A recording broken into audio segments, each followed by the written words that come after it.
नमस्कार दोस्तों, मेरा नाम है विपुल राजपूत और स्वागत है आपके अपने चैनल विपुल एजुकेशन में। दोस्तों, रीड 2020 कक्षा 12 की इतिहास की बुक से हम पाठ पढ़ रहे थे। दोस्तों, हमने पहला पार्ट जो है भारत का वैभवपूर्ण अतीत, इसको कंप्लीट कर लिया है। इसके मैंने 5 पार्ट और एक टेस्ट भी बनाया था। दोस्तों, आपने नहीं देखा तो इस वीडियो के आई बटन में आपको क्लास 12 हिस्ट्री के नाम से प्लेलिस्ट मिलेगी, जहाँ पर आपको वो सारे वीडियो मिल जाएंगे। आज दोस्तों हम अध्याय 2, जिसका नाम है भारतीय इतिहास के स्वर्णिम पृष्ठ, इसका पार्ट नंबर 1 आपके सामने लेकर प्रस्तुत हुआ हूँ। दोस्तों, आप चैनल पर पहली बार विजिट करें तो चैनल को सब्सक्राइब करें, बेल आइकन घंटी प्रेस करें, वीडियो कर दीजिए लाइक, शेयर और कमेंट। चलिए शुरू करते हैं आज का पाठ।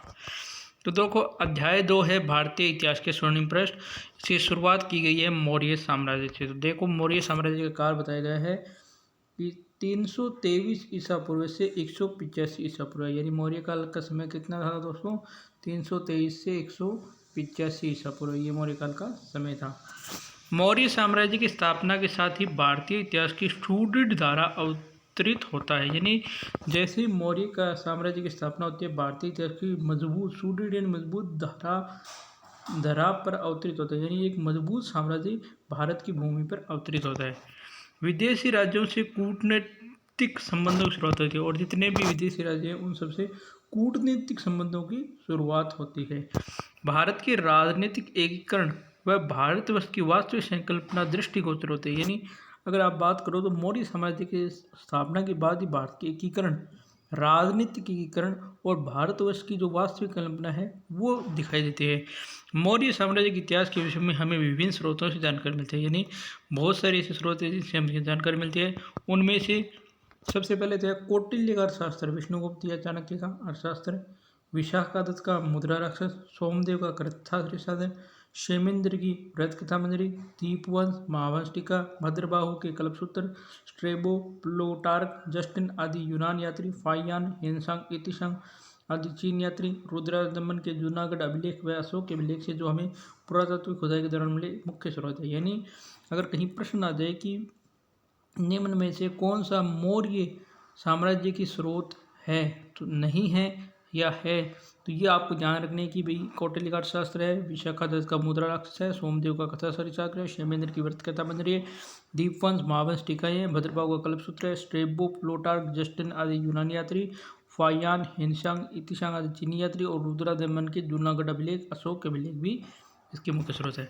तो सबसे पहले बात करते हैं चंद्रगुप्त मौर्य की। तो देखो, चंद्रगुप्त मौर्य का शासनकाल है 322 ईसा पूर्व से 298 ईसा पूर्व, यानी कितना शासनकाल है? 322 टू 298 ईसा पूर्व, ठीक है, ये इसका शासनकाल है। चंद्रगुप्त मौर्य ने अपने गुरु विष्णुगुप्त अथवा चाणक्य कौटिल्य की सहायता से नंद वंश के अंतिम शासक गणानंद को हराकर 322 ईसा पूर्व में मौर्य साम्राज्य की स्थापना की थी। चंद्रगुप्त के गुरु कौन थे? चंद्रगुप्त के गुरु थे विष्णुगुप्त, चाणक्य या कौटिल्य। इनकी सहायता से इन्होंने नंद वंश का अंतिम शासक था गणानंद, उसको पराजित कर 322 ईसा पूर्व में मौर्य साम्राज्य की स्थापना की थी। तो मौर्य साम्राज्य की स्थापना कब हुई? 322 ईसा पूर्व में। किसने की? चंद्रगुप्त ने। किसकी सहायता से? विष्णुगुप्त की सहायता से। आगे, चंद्रगुप्त मौर्य की चंद्रगुप्त संज्ञा का प्राचीनतम अभिलेख साक्ष्य रुद्रदमन के जूनागढ़ अभिलेख से मिलता है। यानी प्रश्न पूछा जाए कि चंद्रगुप्त की संख्या किसने दी, तो ये है रुद्रदमन का जूनागढ़ अभिलेख। यानी रुद्रदमन है, इसके जूनागढ़ अभिलेख से में जो है ये जानकारी मिलती है कि चंद्रगुप्त का नाम चंद्रगुप्त था। मगध के राज सिंहासन पर बैठकर चंद्रगुप्त ने एक ऐसे साम्राज्य की नींव डाली जो संपूर्ण भारत में फैला था। यानी चंद्रगुप्त ने एक ऐसा राज्य की नींव डाली जो संपूर्ण भारत में फैला।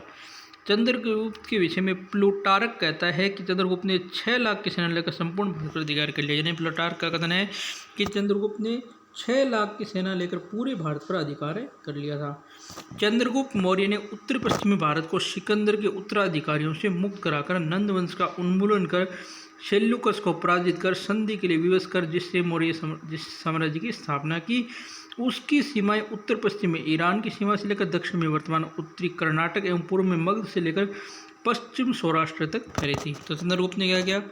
उत्तर पश्चिम में जो सिकंदर के उत्तराधिकारी थे उनसे उत्तर पश्चिम को मुक्त करवाया, नंद वंश का उन्मूलन किया, सेल्यूकस को पराजित कर संधि के लिए विवश किया, और जिस साम्राज्य की स्थापना की उसकी सीमाएं उत्तर पश्चिम में तो ईरान की सीमा से लेकर दक्षिण में वर्तमान कर्नाटक एवं पूर्व में मगध से लेकर पश्चिम सौराष्ट्र तक फैली थी। 305 ईसा पूर्व में मैसिडोनिया के शासक सेल्यूकस एवं चंद्रगुप्त के मध्य युद्ध हुआ, जिसमें सेल्यूकस पराजित हुआ। सेल्यूकस और चंद्रगुप्त के मध्य युद्ध कब हुआ? 305 ईसा पूर्व में। दोनों के बीच संधि शर्तें इस प्रकार थी, यानी दोनों के बीच संधि शर्तें थी। सेल्यूकस ने मौर्य के साथ अपनी पुत्री का विवाह किया और दहेज के रूप में एरिया, आर्कोशिया, जेड्रोसिया और पेरीपेसमेडेस के क्षेत्र चंद्रगुप्त को दिए। यानी बताया जाता है कि सेल्यूकस ने अपनी जो पुत्री है जिसका नाम हेलेना है उसका विवाह चंद्रगुप्त मौर्य के साथ किया और दहेज में उसे एरिया, अराकोशिया, जेड्रोसिया और पेरीपेसमिसडाई के उसी तरह चंद्रगुप्त को दहेज में दिए। प्लूटार्क कहता है कि चंद्रगुप्त ने सेल्यूकस को 500 हाथी भी उपहार में दिए। सेल्यूकस ने अपना एक राजदूत जिसका नाम मेगस्थनीज था चंद्रगुप्त के दरबार में भेजा, जिसने इंडिका नामक पुस्तक की रचना की थी। चंद्रगुप्त मौर्य की दक्षिण विजय के विषय में जानकारी तमिल ग्रंथ अहनामूर और मुर्नानूर अशोक के अभिलेख से मिलती है। अगर चंद्रगुप्त के दक्षिण विजय की बात करें तो दो तमिल ग्रंथ है, एक तो है अहनामूर, एक है मुर्नानूर और एक अशोक के अभिलेखों से इसकी तमिल जो दक्षिण भारत की विजय है उसकी जानकारी मिलती है। चंद्रगुप्त एक कुशल योद्धा, सेनानायक तथा महान विजेता ही नहीं था वरन योग्य शासक भी था। उसने अपने मुख्यमंत्री कौटिल्य की सहायता से ऐसे शासन व्यवस्था का निर्माण किया जो उस समय अनुकूल थी। अपने जीवन के चरण में चंद्रगुप्त मौर्य ने जैन मुनि भद्रभाव से जैन धर्म की शिक्षा लेकर श्रवण बेलगोला, मैसूर, कर्नाटक में स्थित चंद्रगिरी पहाड़ी पर 298 ईसा पूर्व में उपवास कर शरीर त्याग दिया। तो चंद्रगुप्त की मृत्यु को भी 298 ईसा पूर्व कहाँ पर? श्रवण बेलगोला कहाँ पर है? मैसूर, कर्नाटक में। जैन धर्म की शिक्षा किससे ली? भद्र बाहु से। पहाड़ी कौन सी थी? चंद्रगिरी। ठीक है दोस्तों, तो ये है चंद्रगुप्त मौर्य। अब आगे पढ़ते हैं इसके बारे में बिंदुसार को। तो बिंदुसार का शासनकाल है 298 से 272 ईसा पूर्व। चंद्रगुप्त मौर्य का पुत्र बिंदुसार 298 ईसा पूर्व में साम्राज्य का उत्तराधिकारी बना। इसे यूनानी लेखक अमित्रोचेड्रस कहते हैं। यानी यूनानी लेखक ने किसका नाम अमित्रोचेड्रस कहा है? तो वह नाम है बिंदुसार का। स्ट्रेबो ने बिंदुसार को अलीट्रोकेडस कहा है, यानी अलीट्रोकेडस भी नाम किसका है? बिंदुसार का। प्लिट ने बिंदुसार को अमित्रघात अर्थात शत्रुओं का वध करने वाला बताया है। तो अमित्रघात नाम भी किसका है? बिंदुसार का। बिंदुसार ने अपने पिता द्वारा जीते गए क्षेत्रों को पूर्ण रूप से अक्षुण्ण बनाए रखा, यानी जितने भी क्षेत्र दिखते थे उन सब पर अपना कब्जा रखा। दीवावदान में बिंदुसार के समय तक्षशिला में 2 विद्रोहों का वर्णन है। इन विद्रोहों को दबाने के लिए बिंदुसार ने पहले अपने पुत्र अशोक फिर सुसीम को भेजा। स्ट्रेबो के अनुसार यूनानी शासक एंटीयोकस प्रथम ने बिंदुसार के दरबार में डाइमेकस नामक के राजदूत को भेजा था। बिंदुसार ने एंटीकोस प्रथम से मदिरा, सूखे अंजीर व एक दार्शनिक भेजने की प्रार्थना की। बिंदुसार के समय ही मिस्र का राजा फिलाडेल्फस टोलमी द्वितीय ने पाटलिपुत्र में डायनोसिस नामक एक राजदूत भेजा था। यानी ये 2 राजदूत आए थे।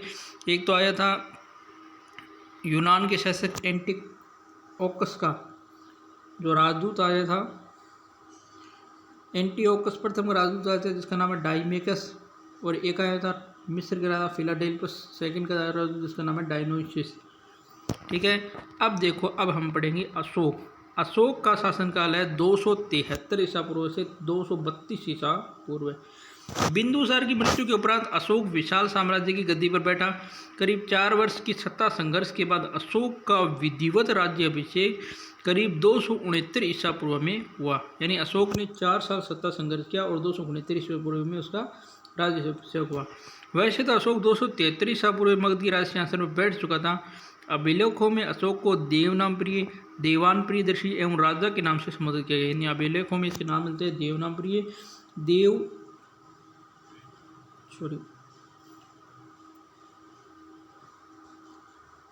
देवनामप्रिय, देवनप्रियदर्शी और राजा के नाम से संबोधित किया गया है।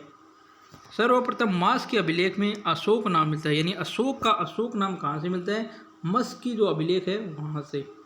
गुजरा अभिलेख में भी इसका अशोक नाम मिलता है। अपने राज्याभिषेक के 7वें वर्ष में अशोक ने कश्मीर व खोतान क्षेत्र के अनेक भागों में विजित कर मौर्य साम्राज्य में लाए। अशोक ने कश्मीर और खोतान के क्षेत्रों को अपने भाग में मौर्य साम्राज्य में लाया। अशोक के प्राप्त सभी अभिलेखों से यह स्पष्ट हो जाता है कि उसका साम्राज्य उत्तर पश्चिमी सीमा प्रांत अफगानिस्तान, दक्षिण में कर्नाटक और पश्चिम में काठियावाड़ एवं पूर्व में बंगाल की खाड़ी तक था। यानी अशोक का साम्राज्य काल बताएं तो ये उत्तर पश्चिम में तो अफगानिस्तान तक, दक्षिण में कर्नाटक और पश्चिम में काठियावाड़ और पूर्व में बंगाल की खाड़ी तक फैला था। कलहण की राजतरंगिणी के अनुसार अशोक ने कश्मीर में विशिष्ट अधिकारी श्रीनगर की स्थापना की और नेपाल में ललित पतन नगर बसाया। यानी श्रीनगर, जो जम्मू कश्मीर का श्रीनगर जो राजधानी है, ये अशोक ने बसाई थी। किसके अनुसार? कलहण की राजतरंगिणी के अनुसार। और नेपाल में इसने ललित पतन नगर बसाया। एक युग पुरुष के रूप में अशोक ने मौर्य साम्राज्य को अपनी नीति के माध्यम से नई दिशा दी। यानी एक युग पुरुष की दृष्टि से अशोक ने मौर्य साम्राज्य को अपनी नीतियों से अलग दिशा दी। वह अत्यधिक व्यापक दृष्टि से युक्त व्यक्तित्व था, यानी उसका व्यक्तित्व बहुत बड़ा था। उसने तत्कालीन समस्याओं को सुलझाते हुए उन्हें सुलझाने का भी प्रयास किया। उसका धर्म और नीतियाँ आज भी उतनी प्रासंगिक है, यानी उसका धर्म और नीतियाँ बहुत प्रासंगिक है जितनी तत्कालीन समिति, यानी उस समिति। वह सार्वजनिक, सार्वभौमिक व सर्वयोगिन है, जो एक अकेले राष्ट्र की धरोहर नहीं हो सकता। यानी ये सार्वजनिक भी है, सार्वभौमिक और सर्वयोगिन भी है। संपूर्ण विश्व की धरोहर ऐसी नीतियों के प्रवर्तक के रूप में हम अशोक को महान कहते हैं। इसीलिए अशोक को क्या कहते हैं? अशोक महान कहा जाता था। अशोक ने पितृवत शासन का सिद्धांत दिया तथा लोक कल्याण को राज्य का सबसे महत्वपूर्ण उद्देश्य बनाया। वह कौटिल्य के लोक कल्याण के आदर्श को आत्मसात किया। यानी उसने एक सिद्धांत दिया था जिसका नाम है पितृवत शासन का सिद्धांत। इसने लोक कल्याण राज्य का सबसे महत्वपूर्ण उद्देश्य बताया और कौटिल्य के लोक कल्याण के आदर्श को आत्मसात किया। वृक्षारोपण, कृषि, सिंचाई, सार्वजनिक निर्माण, कुएं, सराय आदि भी इसने बनवाए। इसने रोजगार में सुधार किया। आर्थिक एवं आधारभूत संरचना में व्यापक सुधार हुआ। राज्य को आर्थिक और सामाजिक रूप से मजबूत बनाया, जो भी आज भी प्रासंगिक है। अशोक ने धर्म का प्रतिपादन करके राजा, प्रजा एवं नौकरशाही हेतु संविदा तैयार की थी। यानी कि सूची बनाई थी। सामाजिक, राजनीतिक, आर्थिक व सांस्कृतिक एकता विकास को बढ़ावा दिया, जिससे अंत संबंधों में प्रगाढ़ता आई। उसका उद्देश्य राष्ट्र निर्माण करना था। अशोक एकमात्र ऐतिहासिक शासक हुआ जिसने प्रजा से प्रत्यक्ष संपर्क किया। यानी एकमात्र ऐसा शासक जिसने अपनी प्रजा से डायरेक्ट संपर्क किया था। इस हेतु अशोक ने धर्म यात्राएं की और प्रतिवेदकों और अधिकारियों की नियुक्ति, यानी बहुत सारी धर्म यात्राएं की और अनेक अधिकारियों की नियुक्ति की। भौतिक संस्कृति के प्रचार प्रसार एवं शांतिपूर्ण सह अस्तित्व के लिए उसने समाज के कमजोर वर्गों को गतिशीलता प्रदान की। यानी अपने साम्राज्य के विस्तार के लिए उसने समाज के कमजोर वर्गों को गतिशीलता ज़्यादा प्रदान की। कृषि भूमि का विस्तार किया तथा युद्धबंदी वनों एवं खानों में लगा दिया। यानी जितने भी युद्धबंदी थे उनको वनों और खानों में काम के लिए लगा दिया। वे एकमात्र शासक हुए जिन्होंने प्रजा की आध्यात्मिक व नैतिक उन्नति के साथ साथ उत्पादन शक्ति पर ध्यान दिया। यानी प्रजा की आध्यात्मिक और नैतिक उन्नति के साथ साथ उत्पादन पर भी ध्यान दिया। अशोक ने ग्रामीण विकास का ध्येय बनाया, यानी ग्रामों का विकास करने का उसका ध्येय बनाया।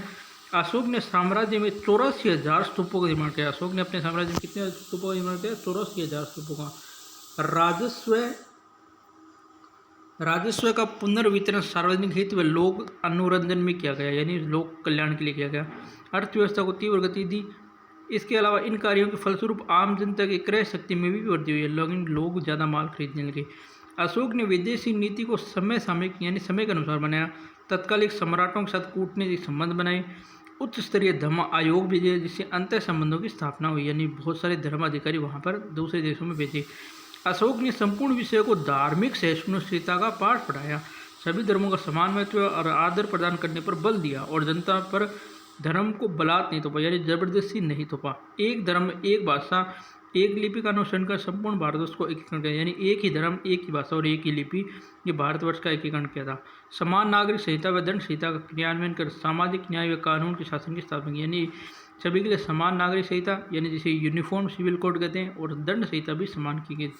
विभिन्न वर्गों व धर्मों के बीच सौहार्दपूर्ण संबंध स्थापित किए, जो प्रगतिशील अर्थव्यवस्था तथा राज्य की प्रगति हेतु नित्यांत आवश्यक है। यानी अगर कोई राज्य को प्रगतिशील अर्थव्यवस्था और राज्य की प्रगति चाहिए तो सभी धर्मों के बीच में, सभी वर्गों के बीच में सौहार्दपूर्ण संबंध होने चाहिए। अशोक ने अपने अभिषेक के 8वें वर्ष में लगभग 261 ईसा पूर्व में कलिंग पर आक्रमण किया था। यानी 261 उसने कलिंग राज्य पर आक्रमण किया। हाथी गुम्फा अभिलेख से प्रकट होता है कि संभवतः कलिंग पर नंदराज नामक एक शासक, यानी जब अशोक का आक्रमण होता है तो उस समय कलिंग शासक था नंदराज। उस समय कलिंग की राजधानी तोष ली थी।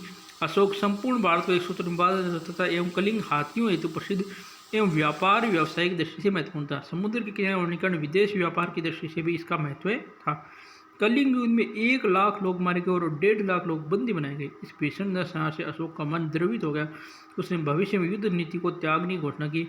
अब अशोक ने भेरी घोष को त्याग कर धम्म घोष बनाया, यानी उसने रण घोष को त्याग कर युद्ध घोष को त्यागकर धर्म घोष यानी धर्म का घोष अपनाया।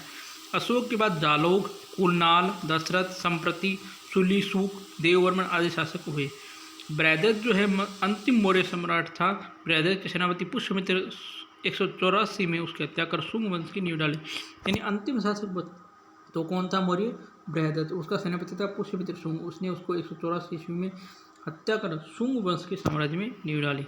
अशोक का धम्म और अशोक के प्रमुख सिद्धांत। ठीक है दोस्तों, तो आज हम इसको यहीं तक देखेंगे पहले पार्ट को।